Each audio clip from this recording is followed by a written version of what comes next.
First, the coat didn't seem quite right, but somebody handed me one of these.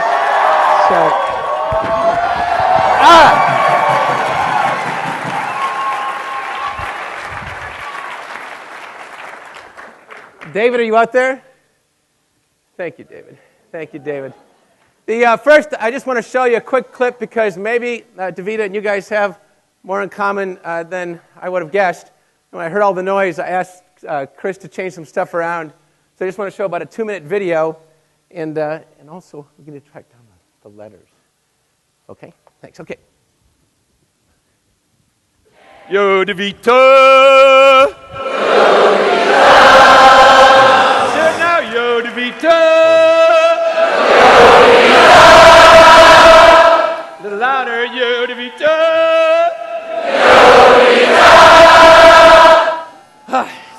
It's so good to get out of that CEO costume and back in my regular clothes. I've got to give her a little bit of information about our company, and so I thought maybe we'd ask 3 questions. So, what is this company? Whose company is it? And what could it be? Damn straight. What is this company? Whose company is it? And what could it be? Damn straight. Okay. No brag. No brag. Yeah, we said.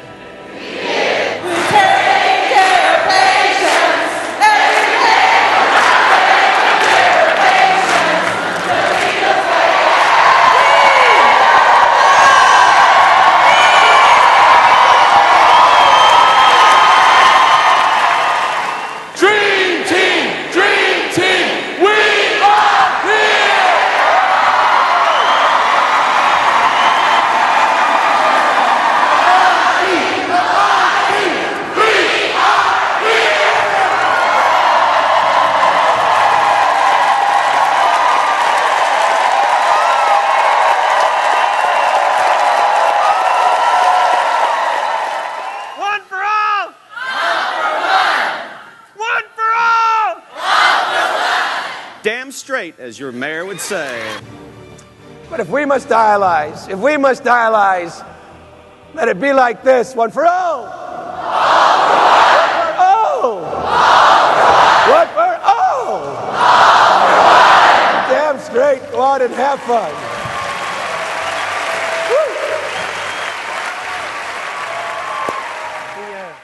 So maybe you can just humor me for a moment, because the way we start meetings at Divita is with a Yo Divita, and if you just repeat after me, Yo Divita. Yo Divita. One more time, Yo Divita. Yo Divita. All right, there's good power in that.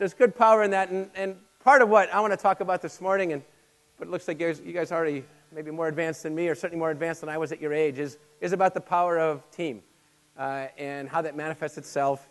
And how, when you go out to lead, as most of you will, how to think about that when you go into places that aren't as fertile for it as the place that you currently find yourself, and how you can use leadership to transform and add value to the lives of other people. So we'll play with a bunch of topics along these lines. This isn't a particularly polished presentation.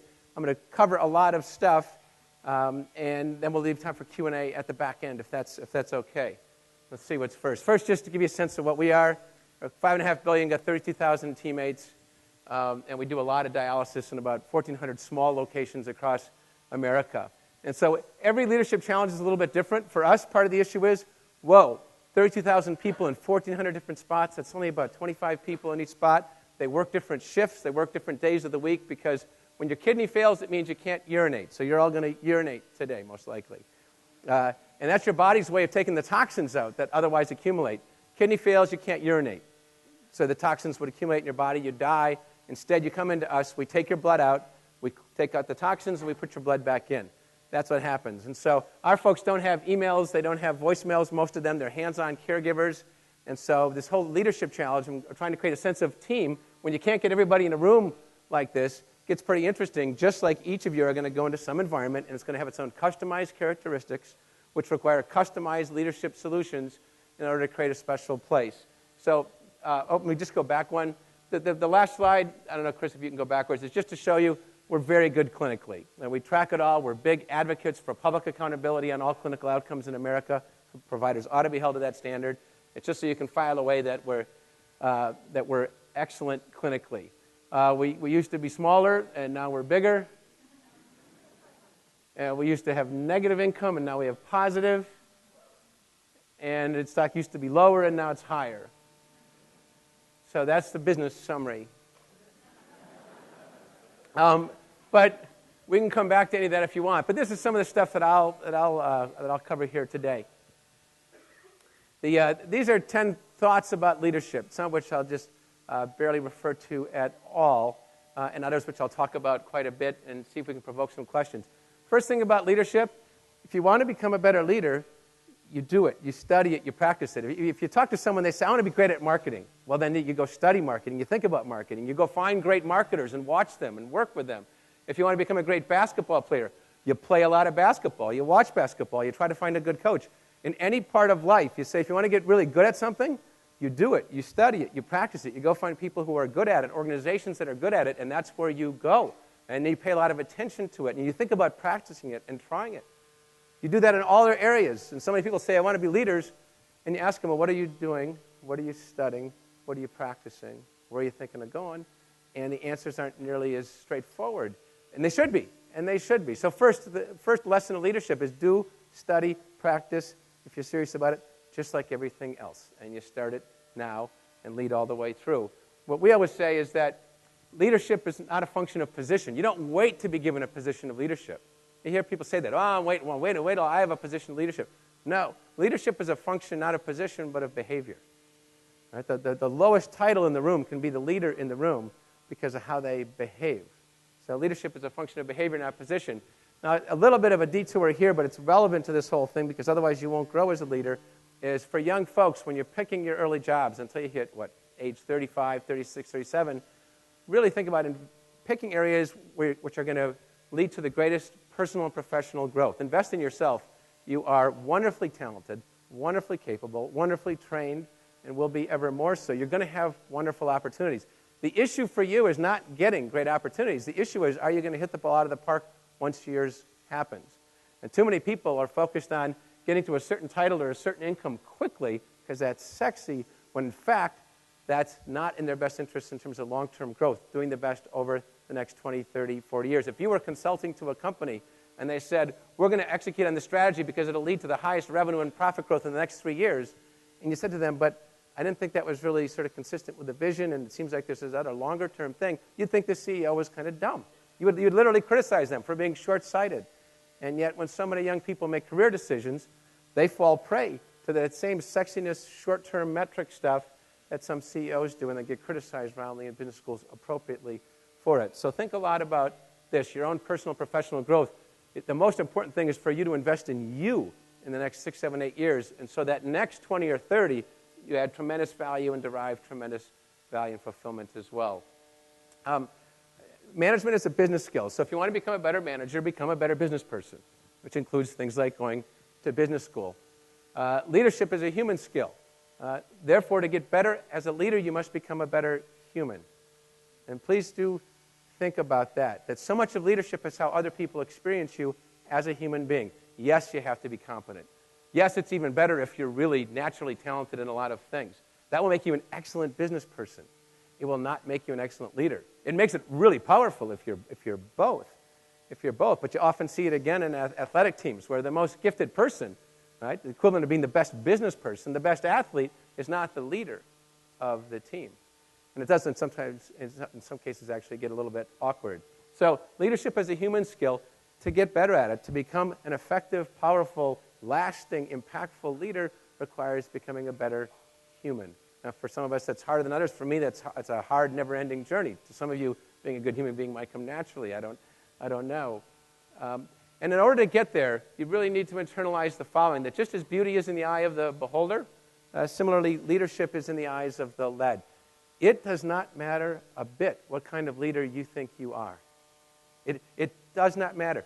You are the type of leader that other people experience you as being. That's the leader you are. So first you have to have the courage and the techniques and the facilitation skills to find out how other people actually experience you. And then you have to be able to act on it. So what are some of the things that we do? At Divita, we do lots of 360s as one thing. And we make people publicly discuss them. So that'll be, I was the first one to do this. I asked the board of directors, say, go out and hire an independent person. This happens every year. Have them interview all my direct reports and folks who spend a lot of time with me. Actually have them fill out a form at the same time, including rating me on the core values of the company, literally a score for whether or not I am adhering to the core values of the company. The data goes straight to the board of directors. I don't get to change it. I don't get to change anybody. This is all at my initiation. I did that in order to be able to then implement 360s throughout the entire company. And then you have to discuss it publicly. You have to get in a room with people and go over all of it, including most prominently your weaknesses. And this is a very big deal because it gains you credibility with the folks, and it is quite uncomfortable. And Of had to do this, and I've actually done it in front of as many as 2,700 of our leaders, to sit in front of a room, and I can give you quotes from some of them over the years. Kent micromanages, in particular in areas where he has differentiated intensity. One of the big problems with Kent is that when someone underperforms in a project, he isn't just disappointed, he gets angry. Kent hogs the spotlight. Things like that. I got that feedback, had to talk about it publicly with groups as small as 6 or 7 and groups as big as 2,700. But if I didn't do that, who the heck else in the company was going to do it? All those criticisms were legitimate, by the way. And I'm very proud of over the last 7, 8 years that if you go back 7, 8 years, the 5 or 6 biggest things that were listed on my 360s, about 3/4 of them are gone. There were 5 or 6 back then. There's 1 or 2 left. The other ones I have slowly eradicated. So I'm a better person, better leader. Maybe it was a low bar in my case, but I'm much better than I was 7, 8 years ago. And everybody had a front row seat in that process. And that helped a whole lot of other people get comfortable with talking about their weaknesses and moving beyond. And it also leads to other derivative benefits as a leader. So let's go to that one about Kent hogging the spotlight. Because when I came to this company, it was a mess. It was within 8 weeks of missing payroll on 10,000 people. We've been investigated by the SEC, sued by shareholders. Most of the executives had quit or been fired. The market cap had fallen from $2 billion to $140 million. People were pretty angry, scared, frustrated. And so things are pretty intense. And a lot of those executives that were left, actually 90% of them over 18 months, we terminated or they quit, either because they were afraid we were going to go bankrupt or they didn't think they were going to fit in the new place. So I was a huge percentage of the airtime in our company. Ergo, the feedback, boy, KT hogs the spotlight. So I brought that up publicly, not only with my direct reports, but with the board. And we actually had a meeting with about 25, 26 vice presidents. And I put that out on the table. And it was an excellent discussion, because what happened is some of the people had the courage to get up and say, yeah, let me give you some examples, KT, of the type of things you do. Like you do all these academies where we have these 2-day sessions. Every single teammate within Divita, an assistant, a technician, everyone goes to a 2-day session, not for applied training, but to talk about our mission and values, our aspirations, talk about self-awareness, things like that. And I spoke at the first 60, 61 of those. So that became one of the examples.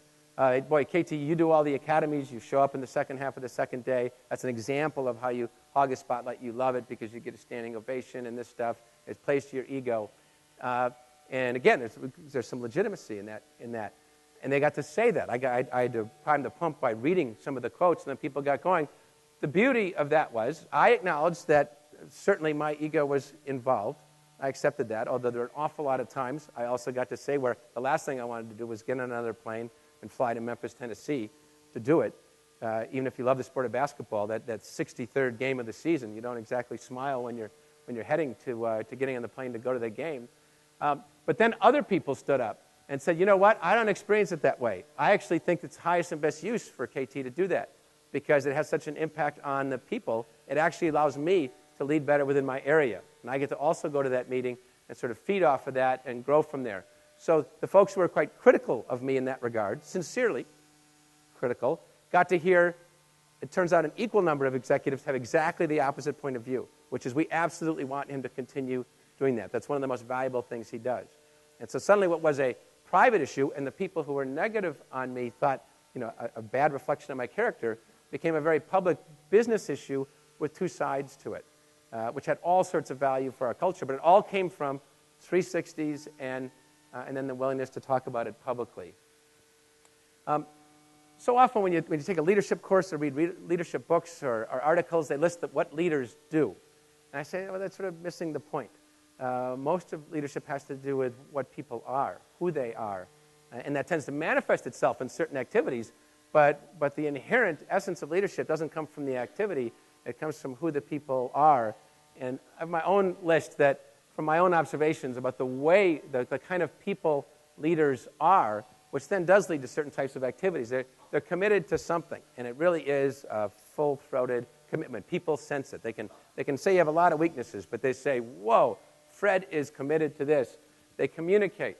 Funny thing, if you ask people about their communication style, virtually everyone will talk about how they speak, how they communicate out, when in fact a huge amount of communication is how you listen. And particularly, when you think about leadership in an organization with 32,000 people, you think a lot about how do you create a culture of listening and of communication. It's really hard. So we do things like we have rules that every vice president, if you're any place where there's more than 8 teammates, you're supposed to do a town hall, which is, if it's possible, have the people sit and they can ask any question about any subject, and they all get to listen to the answer. And if you can't give an answer, you promise to get back to the person, and you have to do that. We do these at all small meetings, all big meetings. Every 8 weeks, we have a Voice of the Village call, where the COO and myself get on the phone. We've been doing this for years, and there's usually about 4,000 people on the phone, speaker phones throughout America with people sitting around. We give a village update, and then any person can ask any question, and the other 3,000 or 4,000 people on the line get to listen to the answer. And so this is both a macro example and a micro example, the little town halls, and I could give 17 or 18 others of how we try to create a culture of communication, which then enhances the legitimacy of our leadership. Because leadership is the sort of thing like flying a plane. One thing is, it's really hard to get it up in the air. It almost defies the laws of physics to get a plane up in the air. But then you also have to keep it going. You have to keep it fresh. Being personally secure and self-aware, kind of covered that already with the 360s. Cares intensely. That's a big deal. There's that old saying, they don't care how much you know until they know how much you care. This is true in leadership. And everything I'm saying is not true all the time. Clearly, if you're in a war and you need to take a hill, that's a very finite objective. If you're in a business where everybody's just focused on getting a certain product out because there's a spectacular market opportunity, then for that short period of time, there's not a lot of noise in the system. But in normal life, in normal organizations over the long course of time, caring matters a lot. A leader's accountable, and a leader serves.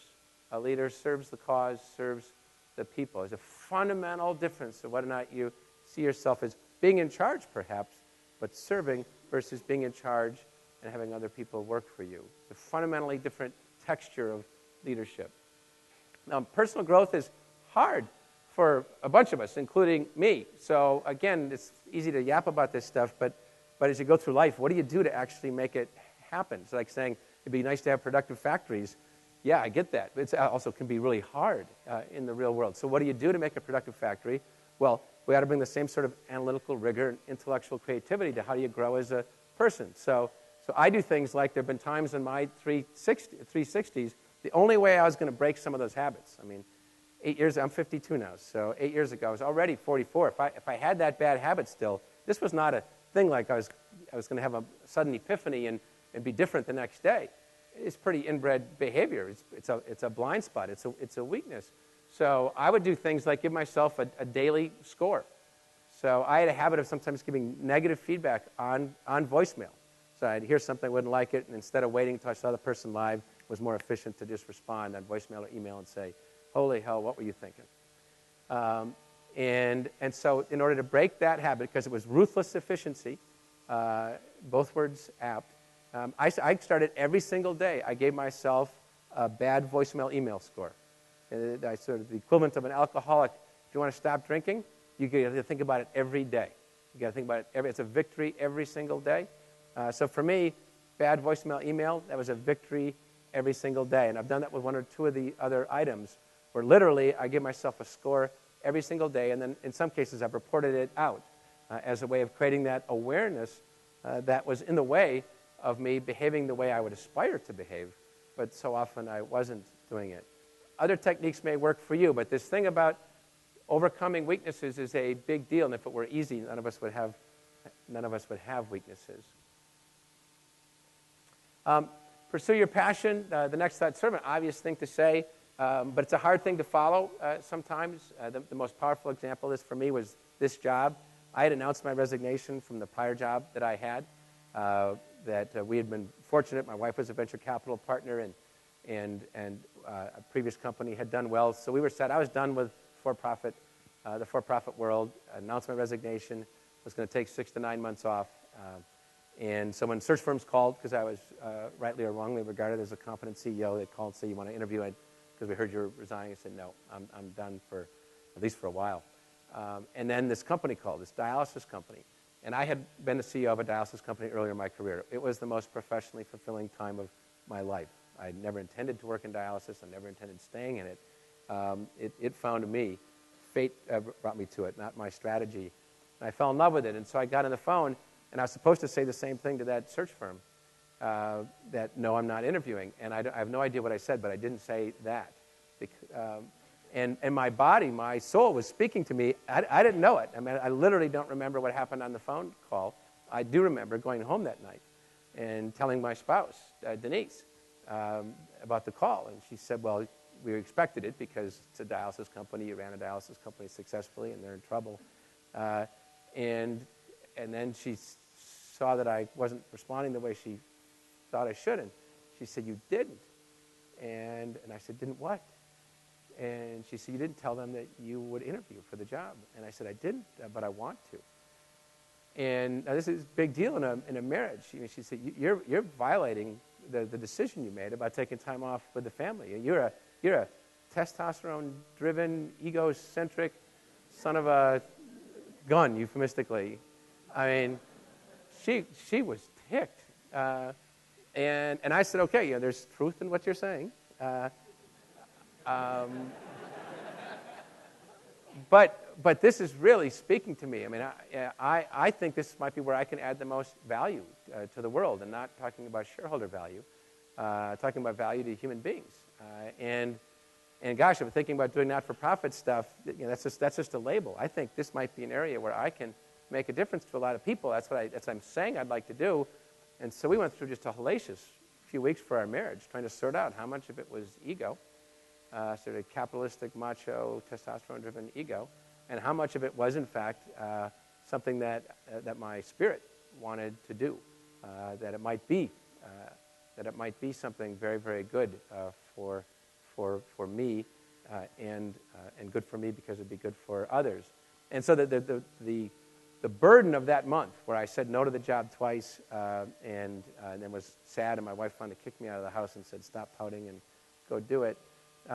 What felt like a burden turned out to be a gift, because I went into this job with a greater sense of purpose than any job I'd ever gone into. Because I said, "Oh my gosh, shame on me if it turns out I really was just doing this for sort of normal, competitive, capitalistic reasons." And so the burden was a gift in that I came here with the intention, and literally we sat in the room, and this is one of the other things to think about as you go out and lead. We sat in the room and said, "Okay, we'd like to create a special place where thousands of people, when they're talking to their neighbors, to their friends, say, this is the best company I ever worked for. I'm happier here. I'm a technician making $12.50 an hour. We have thousands of those, and this is a different kind of place. I'm a nurse, and this is a different kind of place. I'm a social worker. I'm an accounts payable person. I'm an executive."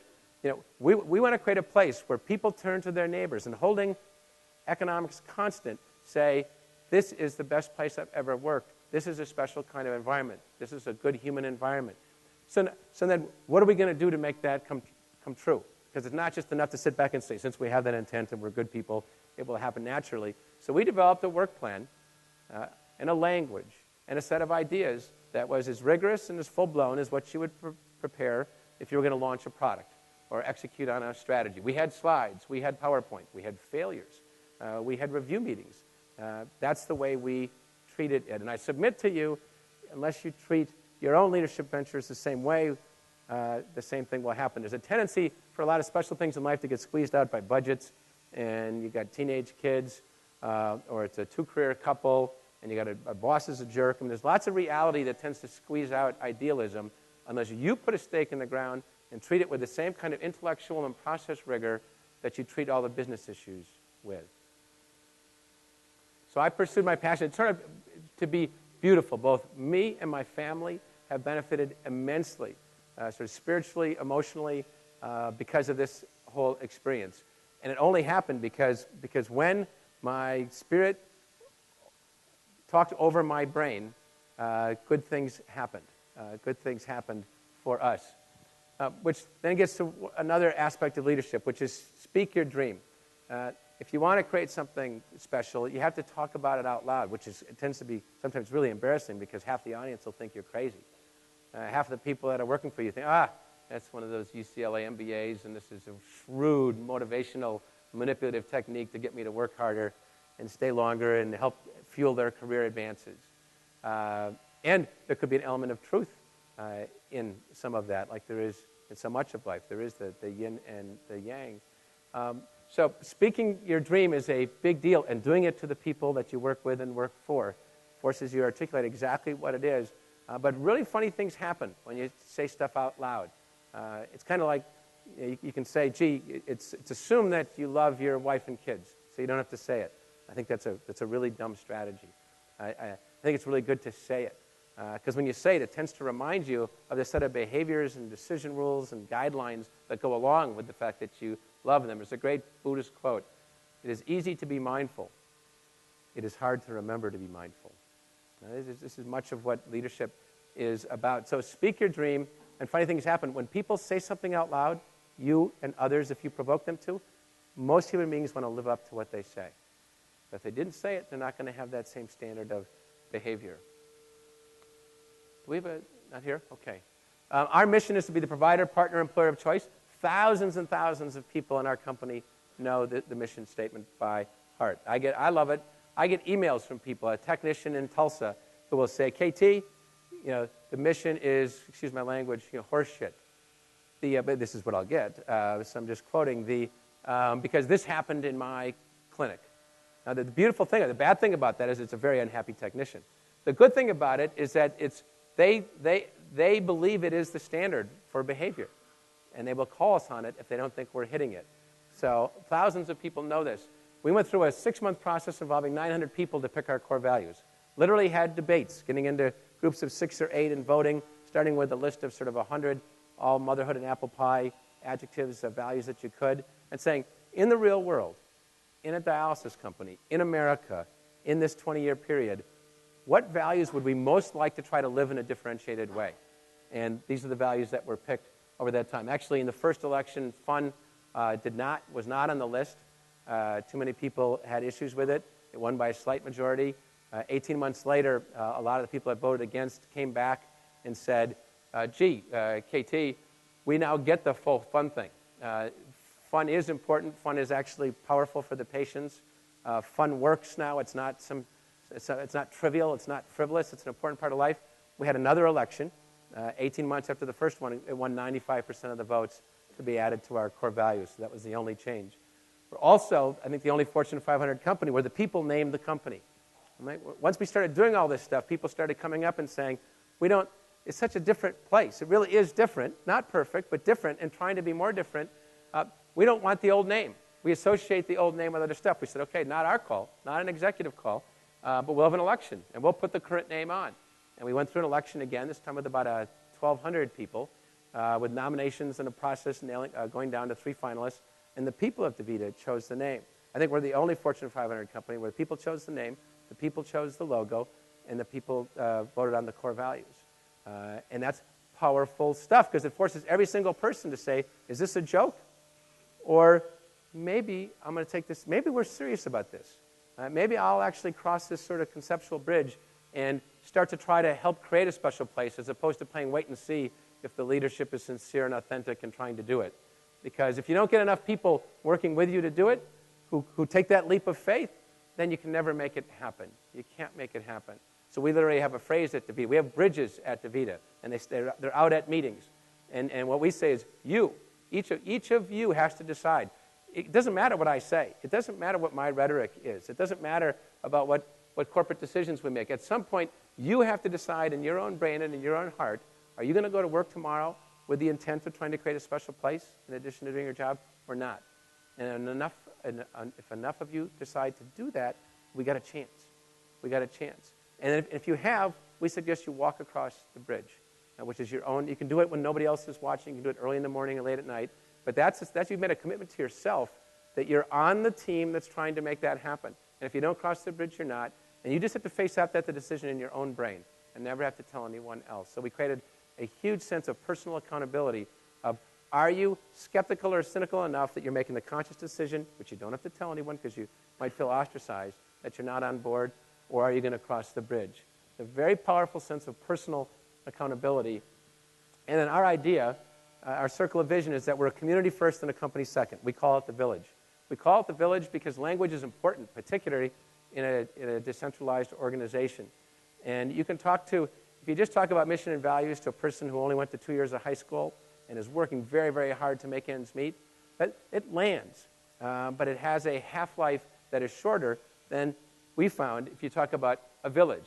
If you say, picture a healthy village, everyone can describe it. And they tend to describe it in terms of how people interact with each other. They look out for each other. They don't mess up each other's yards. If they're gone, they'll watch over the house. If they see their kids doing something dangerous, they'll go over and talk to the kid. There's picnics. There's songs. There's civic events. There's a sense of mutual commitment. People describe all these things, which is exactly what we wanted to be differentially compared to most companies. We took the premise that big companies can be as different as individual people. Most of them aren't because they don't try. We were going to try. So, community first, company second. The community has a goal to create the greatest dialysis company the world has ever seen. Thousands of people know that's our goal. We want to be a role model for American healthcare. And we want to send forth ripples of citizen leadership, which means add value to people's lives so they behave differently in their community and with their families. And also so that when they leave Divita, as many will, that they behave differently in those next organizations. Some of my favorite emails are for people that are leaving that are saying, I'm going to go forth and carry some ripples from Divita to my next place. That's then a gift to the broader world when we do it right. And the leader has so much impact on this. And again, because you're such a high potential group, it's just so wonderful that they're placing such emphasis on this stuff in your program. This didn't happen when I was an MBA from 81 to 83. That wasn't the way the world worked back then. So this is a great gift that your school is giving. But a team will tend to focus on producing what you focus on honoring. So forget just yapping about stuff. How do you honor things? Now, I'll give a couple examples. We have an annual executive retreat. I mean, all companies do that. You say, how did we do in 07 compared to our goals? What are the plans for 08? And a lot of them have nights where there's awards. Biggest market share gain, highest profit margin, lowest turnover, whatever. We reward differential business results big time. Big bonuses, equity grants. That's all very good stuff. We reward that. We don't honor that. And be very careful what you honor as a leader, because that is where the organization will go. We honor people that are role models for the core values. So our big special dinner at that meeting is when we go through a 3 or 4 month nominating process, again, a specific technique, where I'll be at dinner with 7 vice presidents, and I'll hand out a sheet of paper that has all the vice presidents and our 7 core values, and say, all right, nominate people that they're the kind of people that when they're in the study group, it behaves better. It behaves better because they have this attribute or that. Or in class, their comments tend to be just more constructive, and that has sort of a ripple effect. Or I like having dinner with them because of this. Or I would choose them if I was starting a company because of... And so, first of all, the nominating process itself honors and emphasizes the core value. And then these glorious dinners where Fred says, I'm going to nominate Mary, who's actually even at that dinner. Maybe Mary's not at the dinner. Often Mary's, and says, gosh, Mary's a role model for integrity. Because I got to tell you, 2 weeks ago, she demonstrated integrity in a situation where it made her look bad. And it was so impressive. Everyone in the room was made quite an impression. Or Tommy was a role model for a core value of team because this is what he did for the last 4 months to help out. So it honors and emphasizes that core value. It honors the person through nomination. And then at the actual dinner, we pick a winner for each. And these are very mature adults. These are people 40, 50, 60 years old, grown families and the rest. No greater honor than to be recognized and come up and accept an award for being a core value, a role model for a core value, service excellence, integrity, team, continuous improvement, accountability, fulfillment, or fun. And then they get to every nomination is very carefully and worded in a customized fashion, giving examples, and then they get up and accept. These are beautiful moments for that human being who deserves that honor, and also places tremendous emphasis. We now have hundreds and hundreds of core value recognition things going on throughout our company every quarter. Every quarter, some formal, some informal, to try to honor. And I think I have a clip here of some folks that are accepting awards for being honored. Perhaps the most glorious evening of our year, when we honor excellence. I am honored to award the 7th Chairman Award of Divita to Gina Randolph. This is a labor of love for me. Kathy Winter. I'm so pleased and proud to be a part of a company that I love so much. You all can come up here and receive this sometime. That's our hard work, the Divita way. I have a wonderful, wonderful team, and I love working for Divita. I would like to share this with my teammates, because without them, I would not be here tonight. It's been a fun 23 years with this company, but it's even been more fun the last 4 years. I'm true blue Divita. My husband said when we turned our bedroom to blue and yellow that I had kind of gone a little over the top. What an incredible journey. It's been so much fun, truly. It's just been an adventure every day. It's an honor to be recognized for what I'm supposed to do. This is for my team. And to all the Skyline region, thank you so much. After having been in dialysis for 28 years, we've truly found a home and a family with Divita. This is for everyone back in Napa. Without all of them, this wouldn't be possible. One for all and all for one. And I guess to describe how I feel best, I'd have to quote a very wise man who said just lately, if I was a dog, my tail would be wagging. We're all here together as a team, and that's what it's all about, is teamwork. Thank you. I want to really embrace Divita, and push it, not push it, but, okay, push it. Yes. I'll definitely hang this proudly in my facility. Yes, we do it the Divita way. So, one of the beautiful things in life is that you as leaders can honor people for their behaviors. And if you give them that gift, they tend to give gifts back many times over to your organization. So think about making that a big part of your leadership style. Creating a special culture takes a lot of work and risk and requires reinforcement. Again, it's like getting that plane up in the air and then keeping it going. And you need to keep the message refreshing. You can't just give serious sermons about the importance of the mission or the values, but you do want to remind people. And it seems like you guys are pretty good at reminding folks of different things. But I think we have a clip that shows some of the ways, some of the dumb things that we do in order to keep this stuff fresh and in our minds. So many things to do, but we'll keep coming through, 'cause we need to win the patient's trust. DRC is growing, our commitment is showing. To be the best around or we'll go bust. Come on, everybody, let's all sing and dance. We have a great team, the doctors and the nurses and the techs, the people behind the desk, provider and partner, employer. Man, we sure love Divita. I hear my beeper and I'm out the door. It's 24/7 and 365. Divita values keep our patients alive. DVU has changed our lives.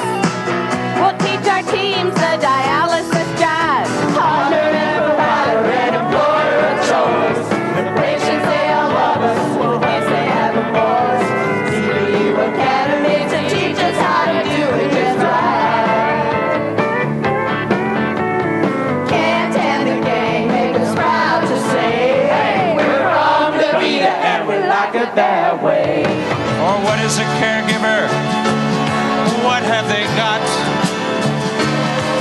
themselves, and they have not to say the things we truly feel, and not the words of those who near. The record shows we take the blows, but do it the Divita way.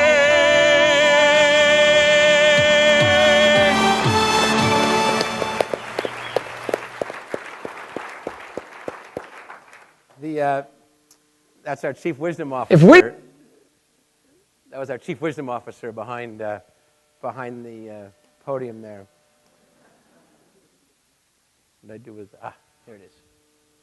But reinforcement's a big deal, and it's got to be done in refreshing ways. It's kind of like people go to church. You ask people, why do you go to church every Sunday? For those people who do and listen to the same old sermon, well, you go, many in the end, go to be reminded of those things that can slip away given the harsh realities of life. Similarly, we do stuff like this because it reminds us in a fun way of stuff we care about that otherwise we can forget.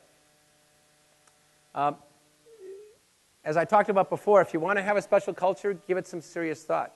Think about the architecture. Think about the ways in which you're going to do it. Think about how it influences your hiring. Every single executive that gets interviewed to work at Divita gets evaluated on the form according to the core values.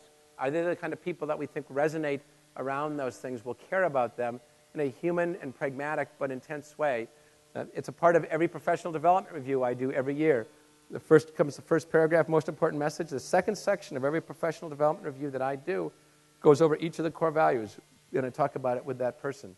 And of course, all that stuff ripples through it. It again answers this question of what do you actually do to make that stuff come true in the real world, not in a perfect but a differentiated way. Next sort of thought about leadership, and this is a big deal.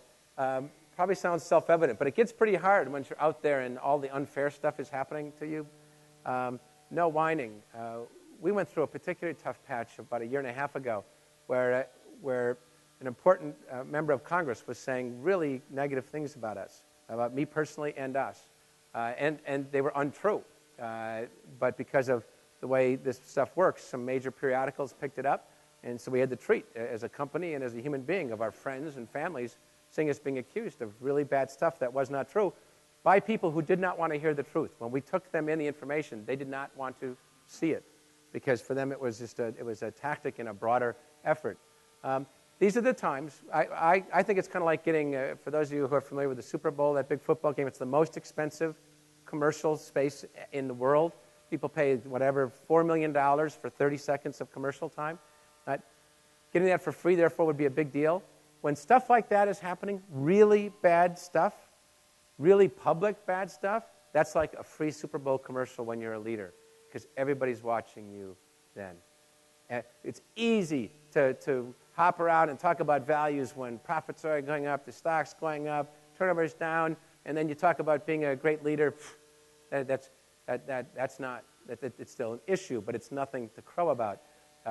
Bad times is when you get the free Super Bowl commercial as a leader, because everyone's watching, everyone's listening, and you better think about what messages you want to send. And one of the most important things I think that sustainably strong leaders do is they don't whine. And then they create cultures that don't whine. That's not to say you don't objectively point out weaknesses, but no whining allowed. One cannot pour from an empty cup is a big deal. Let me just take a look here. No, thank you. I wanted to see the notes there. This is a Buddhist quote that has to do with the fact that you have to take care of yourself and the other people as human beings in order to bring the right energy to work. I myself have a number of things I do to just try to stay in balance, and we do things to try to help other people stay in balance, because it is true that if you want a differentiated human work environment, you can't do it if people are running on empty, which does not mean you don't run hard, which does not mean you don't empty yourself out at times, but you recognize that when you're empty, you cannot pour from an empty cup. A big deal.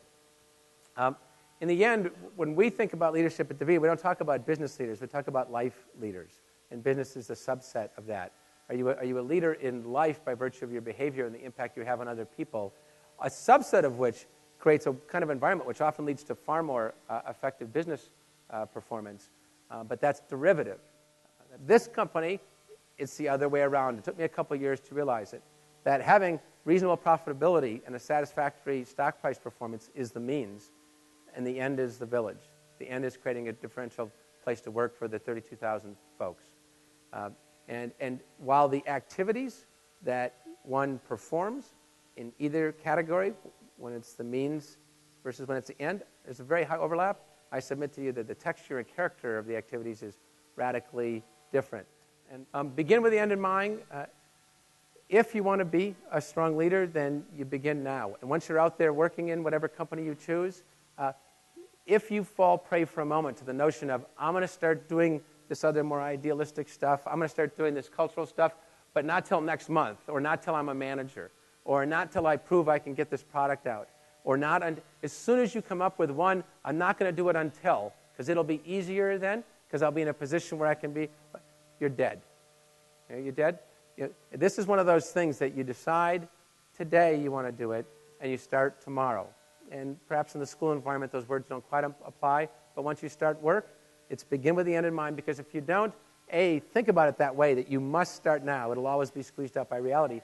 And second, if you can't articulate what the end is, then you never get there. If it's too amorphous, if you haven't reduced it to words and things that would, if you can't describe the way in which the world would be different and other people could observe it as different, then you're never going to get there because it's too ambiguous. So define the end in words that someone as smart as you could understand, and then begin working on it the next day. Begin with the end in mind and start working on it now. A quick note on what I call community capitalism. High net worth is not a God-given right. Society has decided to create a set of rules whereby some people can get paid a lot more than others and accumulate wealth. That only makes sense if it's sustainable. If everybody who buys forests cuts down all the trees, then society won't let people buy forests anymore, because that's not sustainable. It's not healthy. And so for those of us who have the great fortune of having a bunch of trees we get to cut down and sell at a profit, we best think a lot about how many we're planting behind us, because if we think the system is virtuous, it will only stay that way if we behave that way. And you get some people who say, well, but I'm going to make a lot of money and then I'm going to give a bunch away. If that's ever used as an explanation or a defense or a justification for current behavior, that by definition means there must be something you're subtracting, something you're not doing now that needs to be offset against that potential of a future gift. And while some of the people in this room, perhaps a bunch of people in this room, will eventually get to the point where they can give $1 million away, which is an awesome thing, everybody in this room can do 1 million good things. Everyone can do that. And I would submit, over the course of a lifetime, that's more powerful than 20 years from now having a small number give away $1 million. Adam Smith's invisible hand does not equal sort of the right to abdicate moral responsibility, and a lot of executives sort of lose track of this because the system makes it seductive to do so. So at Divita, we create what we call the trilogy of caring. We care for each other, we care for the world, and we care for our patients.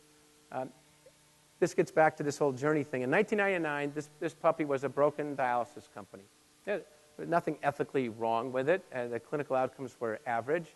And we set out with this notion of systematically creating what we called a village. And these are just an example of about 20 things we do that a lot of companies wouldn't do, but a community would. Things like scholarships for kids and grandkids. Things like a safety net when tragedy strikes. If a technician's spouse gets cancer or their house burns down, we're the safety net that doesn't exist in so much of society. Things like doing medical missions overseas. Things like doing village service days, charitable projects for AIDS homes and Habitat for Humanity here in the U.S. where people get to leave work and do it. A whole set of things where we sat in a room, and it gets back to this whole, let's get practical here. We sat in a room and said, well, what sort of things when we dream about a healthy community, what sort of things do they do? Well, then let's figure out how to do those things. And one by one, we built from no programs to 20. And right now, there are thousands of good things that happen every quarter across America because bit by bit, we just said, well, let's do something to make the words true, make the rhetoric a reality. Thank you. On the family front, I just say that my wife is a venture capital partner, one of the first women venture capital partners in America. One of those things where we put off making babies until she was a partner because we were afraid that if she got pregnant, she wouldn't get to be a partner. I'm sure that probably still happens today in some cases. Back then, it was a very big fear. When we had our second child, we just said, "Whoa, this is very intense." And we went 14 years where we just said we did no social events without the kids. With the combination of our work, we just said, much as we love our friends and doing some of that stuff, nothing. Unless we can take the kids along, and there'd be exceptions if your college roommate came into town or something. So I'm not saying we went an entire year. But 90% of all Fridays, Saturdays, and Sundays, we were with our kids out somewhere or home. As just sort of a strategic, structural decision to say, whoa, life is too full. I started tracking. Every single day I'd report to my assistant, she'd keep a slide of what time I pulled into the driveway. As a way of having a goal, just like a productivity goal. There's a reason you track labor, because if you don't, it goes up. There's a reason you track sales, because if you don't, it won't go up as fast. You need goals. Well, I would think a lot about having goals in your personal life that you manage to. Like I can tell you, every night I've been out of town for the last 8 years. And I track it, and I get the report every week. And so if I'm tracking above what's sustainable, which for me is 2.2, then I just go to my assistant and say, next month we got to book more days at home, because I know that 2.2 is my limit for a healthy family. Similarly with the driveway time, I had a goal of 6:30, and I had to manage that. So if I was at 7:30 one day, I had to get my butt home at 5:30 another, or I missed my monthly goal. Before that, I used to rationalize it. Oh, it's a bad week. Oh, it's a bad month. Then my wife pointed out that it seems like 2 out of every 3 weeks are bad weeks. So wake up, KT. It's not a bad week. It's a typical week, and you're a jerk. I also shared my 360 with my kids, and I'll wrap up here in a sec. And imagine this when your 13-year-old daughter says, "Daddy, why do you get angry at people when they tried their hardest and they didn't do as well as you wanted?" And you have to say, "Well, Christina, Daddy just hasn't grown up enough in that way." What else do you say? And she looks at you strangely. But it then makes discussing that next report card a lot easier, because she said that Daddy didn't get all A's. Daddy still has stuff to work on. And it was a very big deal in our family to share it. I'll close by saying the 3 quotes we use a lot at Divita, and then a closing comment. What we've talked about for 8 years, this is not a dress rehearsal. This is your life. You don't get to do it again. So think about how you're going to deploy your massive capabilities. You must be the change you want to see in the world is a Gandhi quote that in the end, because of the positions you guys are going to have, because of the capabilities you have, people are going to watch you. They're going to watch how you behave. So it's a huge deal that you think about that you be the change you want to see in the world. Begin with the end in mind, no matter what it is, what path you want to take. And then there's an Indian proverb, which is that most people go to their graves with their music still inside. I got lots of 52-year-old friends who have lots of money and aren't fulfilled and aren't happy. And their music is way, way bottled up inside. So don't let yourself do that. Don't go to your grave with your music still inside. If you give me one parting gift before questions, which is at Divita, we close every meeting with a one for all for one. It's not a Divita thing. What I'd like you to think about is a beautiful thing. From my business school class at 1983, anyone calls from that class, anyone, no matter what they're doing, I return their call. And that's common. And from everything I saw here this morning, it's going to be that kind of thing here, that there is a sense of shared learning, a shared journey, helping each other in different ways now, maybe in the future, a bond. That's a big deal. And just like with sports teams, just like with armies, just like with churches, having some ways of expressing it is a cool thing. So if you do me the favor before Q&A of responding, one for all? All for one. One more time, one for all? All for one. Damn straight. Questions? I've come from a company where there have also been town halls, and it seems that the town halls and these communication strategies are far more effective in times of financial success. And I'm wondering if this incredible corporate culture that you've created, that I'm sure all of us would love to work in, how has that managed to stay consistent in times of financial troubles? not that you've had any, because you're a rock star clearly, but if perhaps you ever had any. No, it's a great, and what I've ended up thinking is, as a leader, having a certain amount of bad times is a gift. And we had 2007 was a brutal year for us because of that public criticism that we were under, and our profits flattened out. Even though we had warned people, they hadn't believed it, and so the shareholders are very angry. We were taking all this public criticism. We had all sorts of new people who had just gone through a brutal 2 years of integrating another company, a $3 billion acquisition. It was bad. It was by far the toughest year, and in a way it was a gift. They didn't think so at the time, because we sat back and said, okay, how are we going to demonstrate that we still believe in the mission, the core values? How are we going to still invest in profit sharing for our lower paid teammates, et cetera? So in a perverse way, bad times are a gift because that's when you really demonstrate it.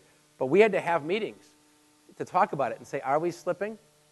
Is our mood changing because the stock's not up and we're getting criticized? So I think keeping it explicit and forcing yourself to publicly talk about, do we still believe, is the solution. And what you find is that by talking about it, you end up saying, I don't want to give up my ideals, don't want to give up the dreams, and people sort of join arms and go at it better than they would otherwise. You have to be prepared for failure, just like in business. Every product you roll out isn't going to work, and every strategy is not right. So when I came in and started, it was literally the case. In the first corporate retreat, we'd spent about 2/3 of the day talking about how we could generate enough cash to meet payroll. And then I said, well, we're going to talk about the mission, which I had announced, and we're going to talk about a core value process. And a third of the room thought I was really just stupid and manipulative. A third of the room thought it was probably just a waste of time, not stupid and manipulative. But and maybe 1 out of 3 said, this could be pretty cool if it's true. So it's no fun to sit in that room when 2 out of 3 people are not at all into what you're saying. And so there are those times where you're going to be out there, and you have to be relentless. And we did things like, because this gets back to this being public about it, otherwise you're dead. In particular for me, if I don't say stuff out loud, I won't even come close to living up to it. Every 8 weeks, this is how the village call started, I'd get on the call, and I told people I would do this.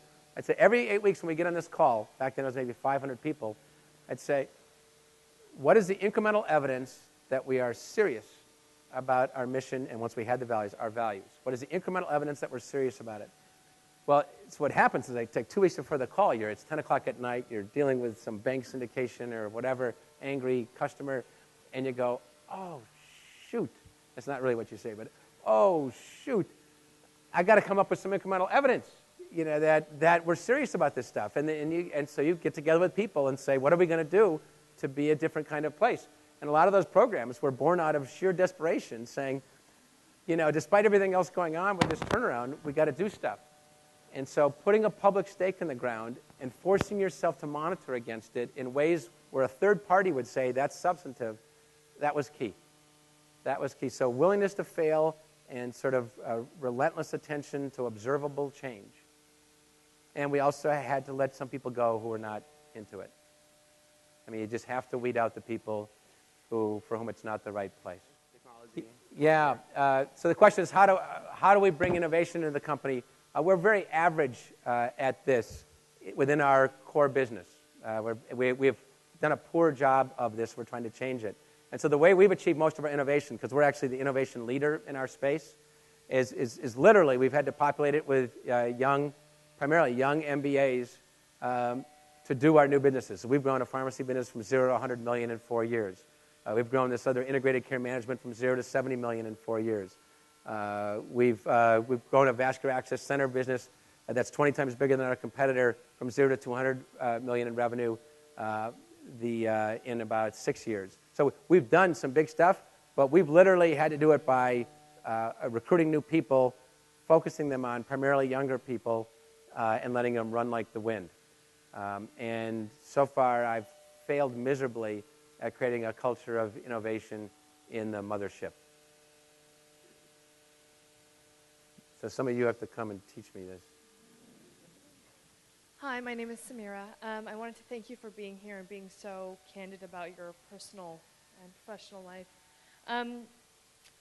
Being a good human is fantastic, and it's great, and it's definitely something that I think most of us strive to. No, okay, all of us. But how do you prevent people from taking advantage of that, or making it work for you rather than possibly hurting you? Yeah. We have not found, it has not been our experience, that living the core values in an imperfect but aspirational way at all gets in the way of business performance or business accountability. We just haven't. We had sort of the conceptual fears too. Would people become too touchy-feely? It's to be overly compassionate when you miss budget because you were a slacker, and it isn't the way. It turns out this village concept, people get the social contract part of it.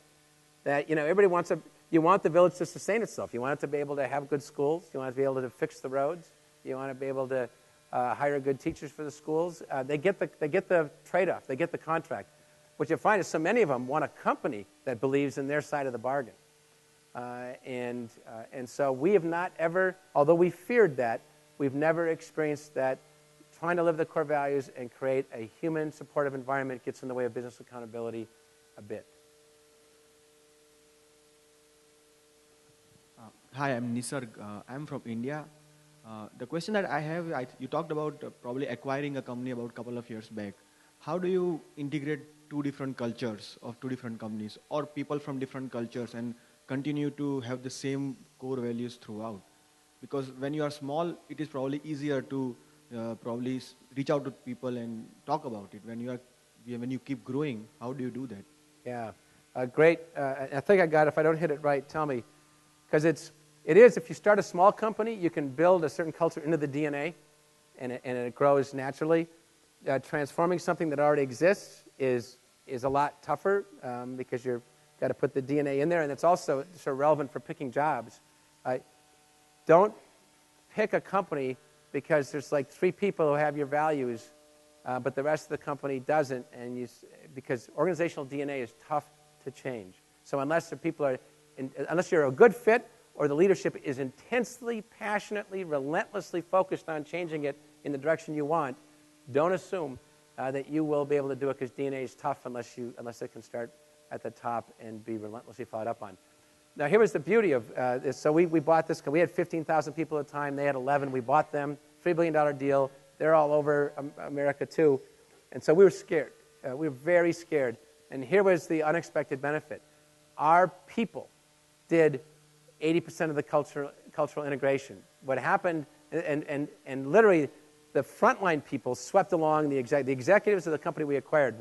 They'd heard about us, and that our culture was a sort of a joke, a sort of superficial stuff, sing dumb songs. Katy puts on costumes. In our company, if you call it a costume, you get fired. It's a uniform. He's an egomaniac. They say they party too much. The executives, what Gary's here, the executives were totally negative, skeptical on being bought by us because of this stuff. But our people, the nurses, technicians, facility administrators, almost all of them would talk to the people from the other side. And we put together lots of local meetings. And it turns out it didn't matter that much what I got up and said.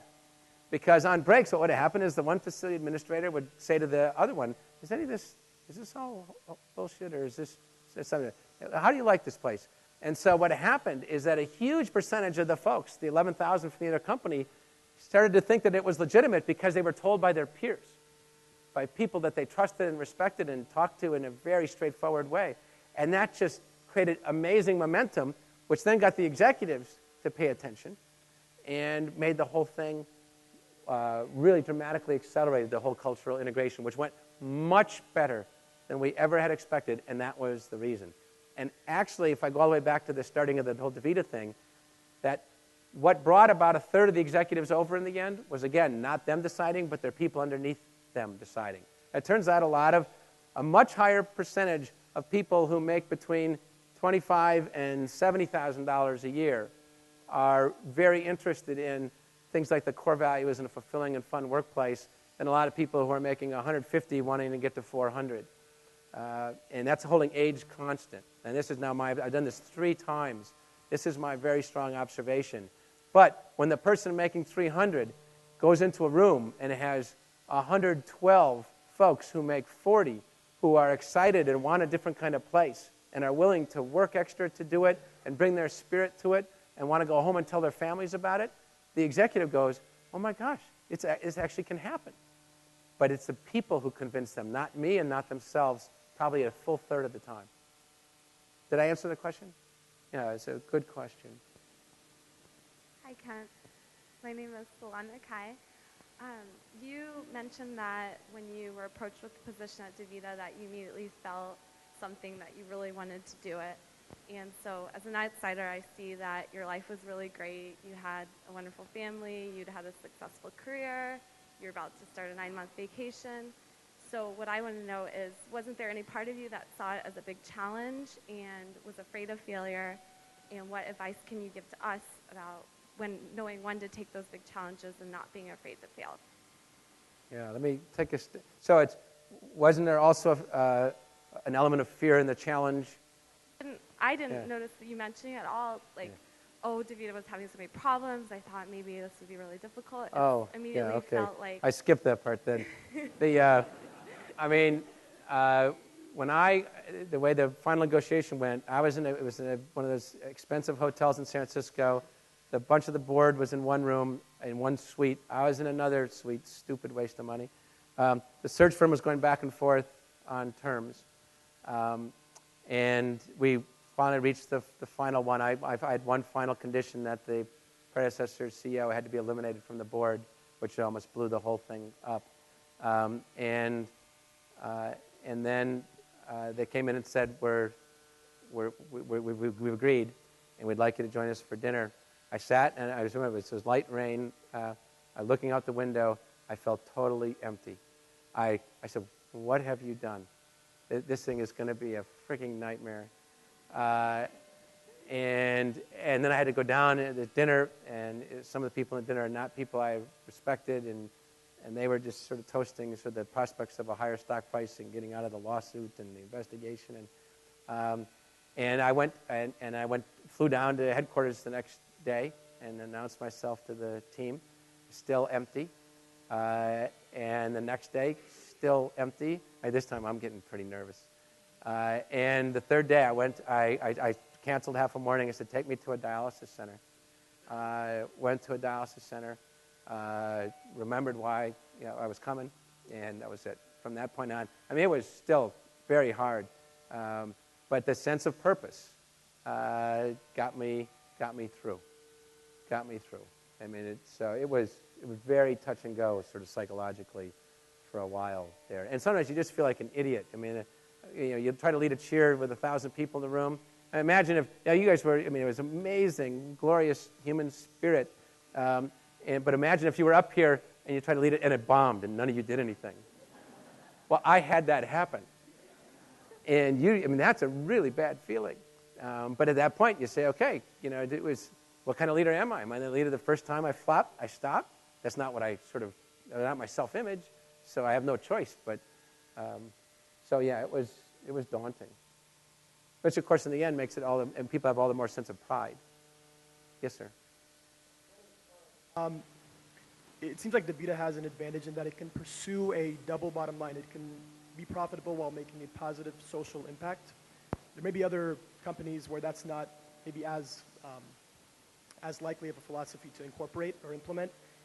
Do you feel that is an advantage for Divita, in that it can have a philosophy where we're not only profitable, we're actually changing the world in a positive way? Is that something that can be incorporated in a company where maybe what they pursue or the goals that they have are not maybe humanitarian or altruistic in the same way? Yeah, great. And I messed up by not covering this. And you reckon I almost never refer to patients in the entire thing, because for me it's not about the patients, it's about the teammates. There's some doctors that hate it when I say that, but my motivation for coming back, and when I went to that dialysis center, what inspired me was the teammates, the people who make $13 an hour and are taking care of other folks and working hard and trying to create a good family life for themselves. So my answer is that yes, when you're in healthcare, it is nicer, easier, whatever, in the sense that you're actually very directly helping human beings. But to me, that's just not it. If I had 1,400 Taco Bells and 32,000 people who worked in them, I would be doing all the same stuff, because for me, it's about creating fulfillment for them and fun for them, helping them realize their full potential and have better lives. That's what it's about. And so that's my answer, that any one of you, no matter what, whether you go work in an investment bank, you can talk about, well, that's actually maybe not an investment bank, but you get it back to that DNA issue. But the fact is that you guys are going to lead human beings, and you can have an amazing impact on their lives. Holding income constant, you can have an amazing impact on their lives with this stuff. And that's my answer. And a lot of stuff that people want to do. You see that tree? I didn't go through it. A lot of those programs help the communities. And so, what you end up doing is you make widgets, but you create programs where people get to contribute more to their community, where they get to offer more to their kids. That's a beautiful humanistic ripples. And it turns out that people want a place where they can do that kind of stuff, that their company facilitates it and helps organize it in a way that companies can and otherwise doesn't happen enough in life. And so it's not just that you make meetings more interesting and give 360 feedback, is that you ask these people, well, we all want to make budget. We all want to have job security. Let's put on top of that, what else would we like to do to make our lives better? And it turns out that in a lot of cases, your people will come back and say, well, let's help the community. And then you say, okay, well, and the company just can't fund it. You have to apply some of your vacation time, but we'll buy the supplies and this. And then we'll do this program. And you have these special skills, so we'll give you a day off to go teach kids this. And we'll have this sustainable program where we build bikes. And so what you find out is that what a lot of people, your people, will ask you for to make their lives better is to help them facilitate, organize for them ways in which they can help other people. That's the answer you will get no matter what kind of company you're in. And you can do that. All really great questions. We're just going to take one more to make sure that we wrap up in time. Hi, my name's John, and I want to add my thanks to you for coming. And I'm just thinking about the slide you had about the tree that showed the various organizations that you've, within your company that you've sponsored, and I found that very impressive. And I'm also curious, I'm sure in an energized environment such as Divita's, a lot more ideas came up than you could possibly run with. So my question is, what did you do when, in the cases where people came up with great ideas for the community, they wanted Divita to support it, how did you turn them down while at the same time maintaining, a very positive can-do attitude that your company has? Yeah, no, it's a very good question that we've had, exactly one that we've faced. I assume everybody could hear it.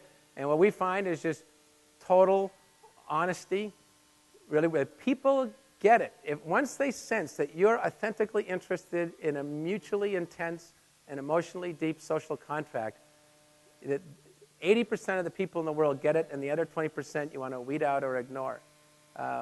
And so what we say is here's our track record.